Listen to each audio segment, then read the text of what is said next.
नमस्कार साथियों, आप सभी को मेरे YouTube चैनल में स्वागत है। और इस वीडियो में हम बात करेंगे लुइस पियरे अल्थ्यूज़र, जहां नौ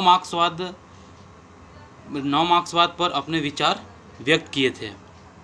तो देखते हैं, जैसे कि लुइस अल्थ्यूज़र, उनका जो जन्म हुआ 16 अक्टूबर 1918 को अल्जीरिया में हुआ था। ठीक है, 16 अक्टूबर 1918 को अल्जीरिया में हुआ था।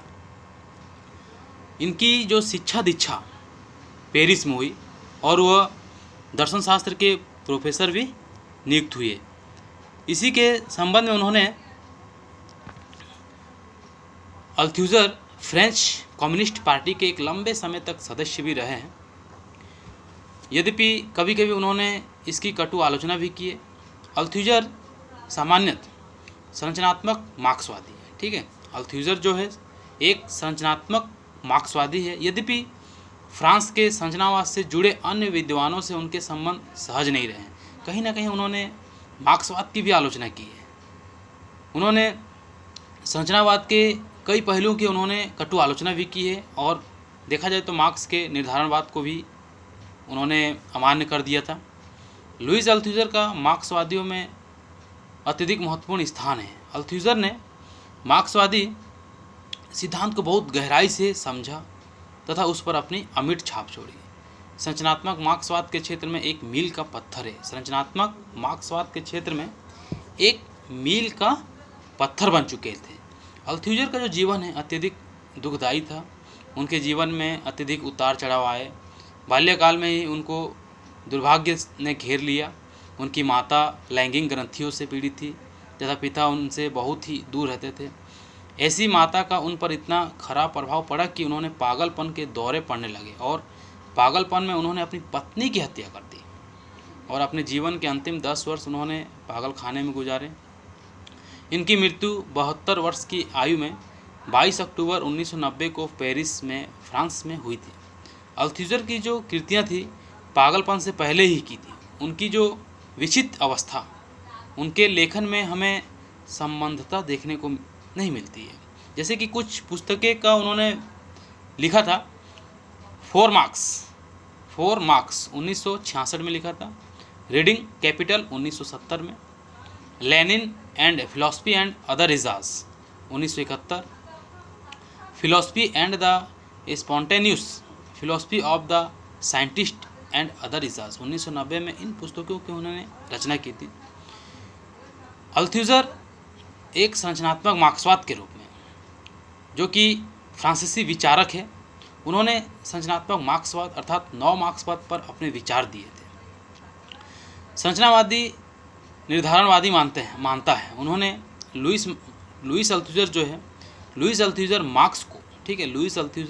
मार्क्स को संरचनावादी निर्धारणवादी मानते हैं। उन्होंने मार्क्स की जो पुस्तक है दास कैपिटल तथा द इकोनॉमिक एंड फिलोसफिक मैन्युस्क्राइप्ट्स को अपने अध्ययन का आधार बनाया। ठीक है, अपने अध्ययन में उन्होंने मार्क्स की पुस्तक दास कैपिटल तथा इकोनॉमिक एंड फिलोसफिकल मैन्युस्क्राइप्ट्स को अपने अध्ययन का आधार बनाया था। अल्थ्यूज़र ने मार्क्स की सन 1844 से पहले, ठीक है, मार्क्स की सन 1844 से पहले तथा सन 1844 के बाद के विचारों की अलग अलग व्याख्या की और बतलाया कि 1844 के पूर्व परंपरावादी विचारक रहे हैं। ठीक है, उसी प्रक्रिया के अंतर्गत 1844 के बाद मानवतावादी हो गए। उससे पूर्व क्या था? परंपरावादी विचारक। अभी क्या है? उसके बाद मानवतावादी विचारक हो गए। अल्थ्यूज़र का मत है कि मार्क्स ने सशक्त और नए विज्ञान को जन्म अपनी पुस्तक में तो दिया है। अल्थ्यूज़र ने लिखा कि यदि हम मार्क्स का इतिहास की दंडात्मक व्याख्या करने वाले के रूप में देखते हैं, यदि मार्क्स को इतिहास की दंडात्मक व्याख्या करने के रूप में देखते हैं, तो ऐसा लगता है कि इसका अर्थ है व्यक्ति इतिहास का निर्माण नहीं करता, बल्कि वर्ग संघर्ष के कारण इतिहास का निर्माण होता है। अल्थ्यूज़र की प्रमुख पुस्तक का नाम 4 मार्क्स एंड रीडिंग कैपिटल है। इसी पुस्तक में उन्होंने पूंजीवादी समाज का संरचनात्मक विश्लेषण भी किया था। अल्थ्यूज़र ने पूंजीवादी समाज की अधिसंरचना को आर्थिक आधार के साथ साथ, ठीक है, तुलनात्मक रूप से स्वसंचालित संरचना के रूप में माना है। जैसे कि हम कार्ल मार्क्स के अधिसंरचना और अधोसंरचना के बारे में पढ़ते हैं, तो वहीं पर उन्होंने अधिसंरचना को आर्थिक आधार के साथ साथ तुलनात्मक रूप से स्वसंचालित संरचना के रूप में भी माना है।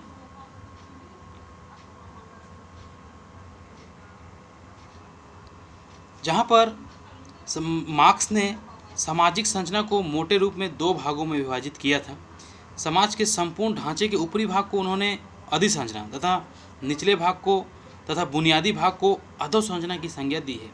उत्पादन शक्ति और उत्पादन संबंधों के योग से निर्मित समाज की जो आर्थिक संरचना को ही मार्क्स के अधोसंरचना कहा गया है। ठीक है, तो मार्क्स का कहना था कि व्यक्ति का धर्म, साहित्य, कला और संस्कृति जो समाज की अधिसंरचना सुपर स्ट्रक्चर का प्रतिनिधित्व करते हैं, सभी के निर्धारण का कारक बुनियादी रूप से आर्थिक व्यवस्था है। जैसी अर्थव्यवस्था होगी उसी के अनुरूप धार्मिक, राजनीतिक और कलात्मक चिंतन भी होगा।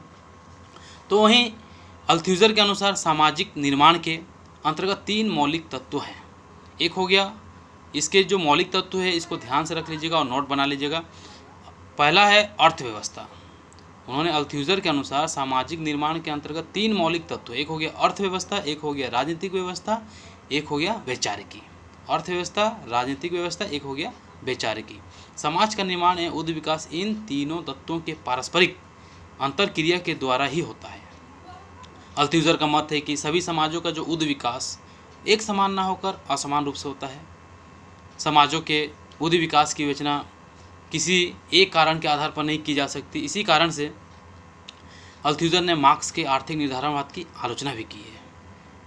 अल्थ्यूजर का मत है कि मार्क्स का जो ऐतिहासिक भौतिकवाद संरचना सिद्धांत है तथा इसकी जो विषय वस्तु सामाजिक विचरना है, सामाजिक विरचना के 2 पक्ष है। एक प्रथम पक्ष में उत्पादन प्रणाली है जिसके अंतर्गत श्रम, कौशल, उत्पादन संबंध, उत्पादन अनुभव, उत्पादन उपकरण शामिल है, जिन्हें वो अधोसंरचना अथवा उत्पादन प्रणाली का नाम देता है। इसका मत है कि उत्पादन प्रणाली या अधोसंरचना में परिवर्तन होने पर समाज की जो अधिसंरचना है अर्थात सामाजिक, सांस्कृतिक, राजनीतिक संरचनाओं, विश्वास, कला, साहित्य एवं प्रथाओं में भी परिवर्तन होता है।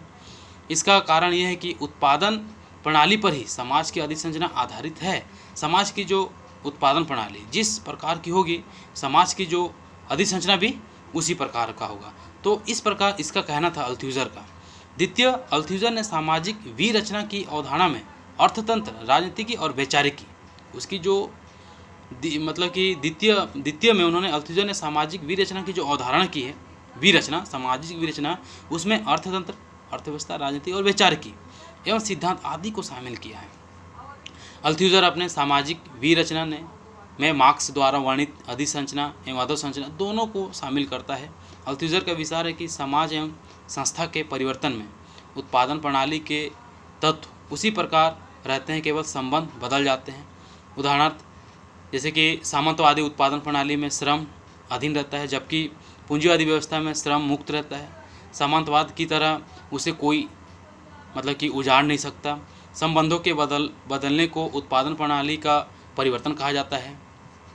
संबंध बदलने पर सामाजिक विरचना में ही परिवर्तन हो जाता है। तो अल्थ्यूजर ने संरचनावाद में व्यक्तिक तथा मानवतावादी तत्वों को गुंजाइश नहीं है। अध्ययन की इकाई व्यक्ति न होकर सामाजिक विरचना है। अल्थ्यूजर का मत है कि इतिहास संरचना का विकास और रूपांतरण है, इसलिए ऐतिहासिक भौतिकवाद संरचनावादी सिद्धांत है। आइए देखते हैं अल्थ्यूजर के सभी विचार संक्षेप में।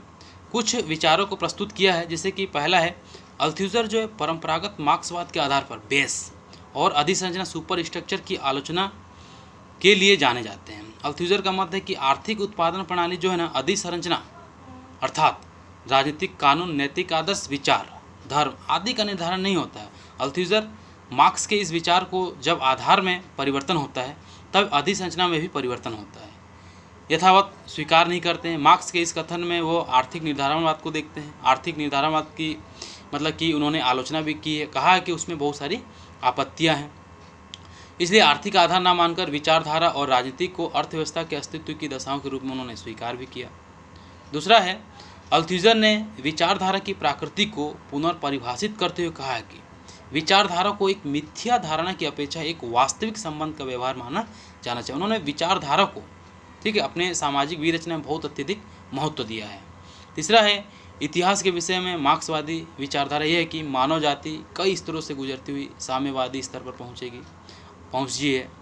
अल्थुजर ने इस विचार को नकारते हुए, क्योंकि ये मार्क्सवाद का कहना है, अल्थुजर ने इस विचार को नकारते हुए इतिहास संबंधी इतिहासवाद विरोधी दृष्टिकोण को उजागर किया। उनका मत है कि इतिहास विरोधी दृष्टिकोण मार्क्स के बाद के लेखनों में भी शामिल है।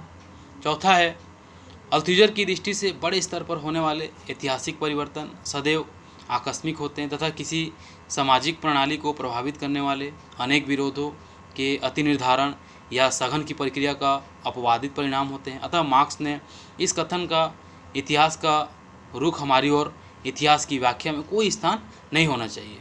पाँचवा है अल्थुजर का सबसे विशेष योगदान उनकी वैचारिकी राज्य उपकरण की अवधारणा है, जो संभवतः उन्होंने ग्राम्सी से ली थी, एंटोनियो ग्राम्सी से ली थी। यह कार्य वैचारिकी राज्य उपकरणों जैसे संचार के साधनों तथा शिक्षा द्वारा किया जाता है।